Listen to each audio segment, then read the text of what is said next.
Friends, కాకరకాయ కూర వండుతున్నా. కాకరకాయలు ఉప్పు పసుపు వేసి ఇగో నేను బాగా పిసికిన. చేదు పోతుంది, పొట్టు గీకాలే. చేదు ఉంటుంది ఎట్లయినా. షుగర్ ఉన్న వాళ్ళకి ఏంటంటే చాలా మంచిది. నేను ఉప్పు పసుపు వేసి బాగా పిసికిన చూడు. ఇంకా ఉల్లిగడ్డ, టమాటా, కొంతమంది చింతపులుసు కూడా పోసి వండుతారు. నేను అట్లా వండను, టమాటా వేసి వండుతా. ఉల్లిగడ్డ వేస్తున్నా.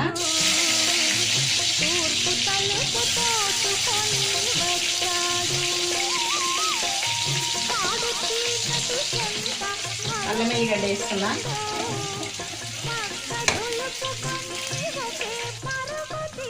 ఇంకా కాకరకాయ ముక్కలు వేస్తున్నా.